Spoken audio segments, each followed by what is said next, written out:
ce qu'il voulait déjà faire depuis fin 2021. Mais c'est le contexte sous-régional. Derrière ces choix, choisir 3 pays dirigés par des gens militaires, c'est ça qui fait questionner beaucoup de personnes.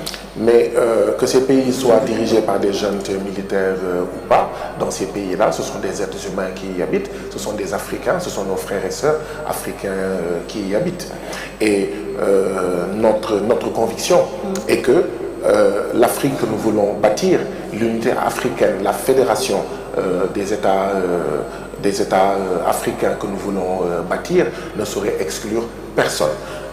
L'Afrique souveraine, l'Afrique indépendante, l'Afrique qui résolument prend le chemin de la prospérité et qui donc se détache des liens de l'oppression impérialiste, cette Afrique-là va se faire avec toutes les Africaines et tous les Africains, va se faire avec les 54 pays d'Afrique. Et oui, le Mali en fait partie, le Burkina en fait partie, le Niger en fait partie. Je soutiens fortement, énergiquement l'idée de ces voyages. Il faut y aller. Nous tous, nous savons qu'il y a des problèmes dans notre sous-région, il y a des problèmes au niveau de la CEDEAO, au niveau de l'UEMOA. Nous avons vu ce qui s'est passé. Et oui, le Sénégal n'est pas seulement le pays de la Teranga.